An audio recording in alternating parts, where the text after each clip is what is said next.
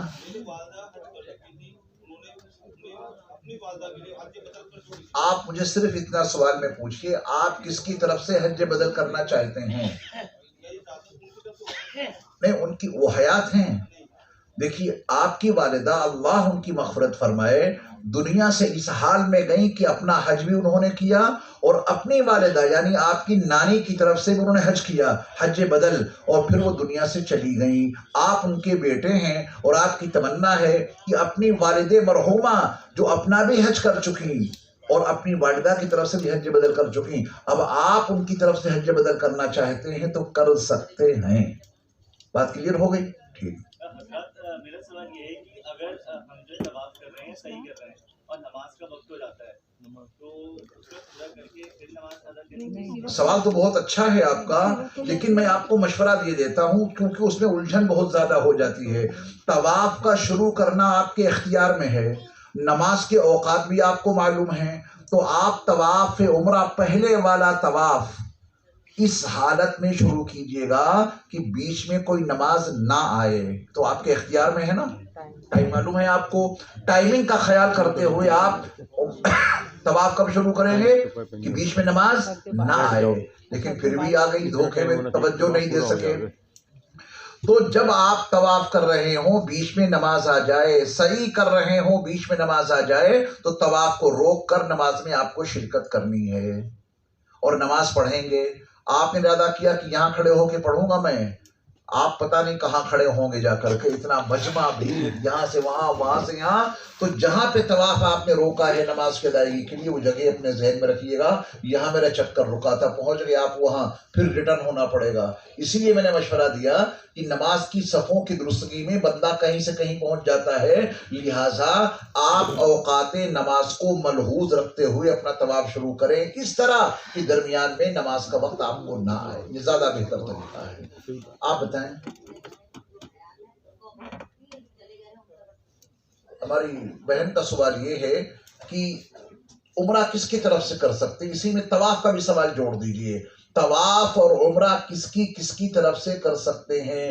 جو دنیا سے رخصت ہو گئے ان کی طرف سے ہی، یا جو زندے ہیں ان کی طرف سے بھی کر سکتے ہیں؟ یاد رکھیے گا، نفلی بدل کسی کی طرف سے بھی آپ کر سکتے ہیں. نفلی بدل عمرے کا ہو، نفلی بدل طواف کا ہو، زندوں کی طرف سے بھی کر سکتے ہیں، مردوں کی طرف سے بھی کر سکتے ہیں. مشورہ یہ ہے زیادہ حقدار مردے ہیں تو ان کی طرف سے کریں. جی ٹھیک ہے. سارے کام ان کی طرف سے آپ کو کرنے ہوں گے. جی نہیں، اپنے ساتھ میں رکھ کر ان کو گود میں لے کے آپ نے اپنے طواف کی نیت کی اور ان کے طواف کی بھی نیت کر لی. آپ کو ہی کرنی ہے. ہاں پہلے اپنی نیت کیجیے، اس کے بعد ان کی، اور ان کو گود میں لے کے چلیں گے. آپ کا بھی طواف ہو جائے گا، ان کا بھی ہو جائے گا. جی وہ ان کے ذمہ نہیں ہے، ان کے ذمہ کچھ نہیں ہے، جو کر دیں وہ بہتر ہے. اور بتائیں. اب دیکھیے آپ کے ناشتے کا وقت، اگر زیادہ سوالات میں الجھے رہے تو آپ کا حج کا سبق اور زیارت والا رک جائے گا.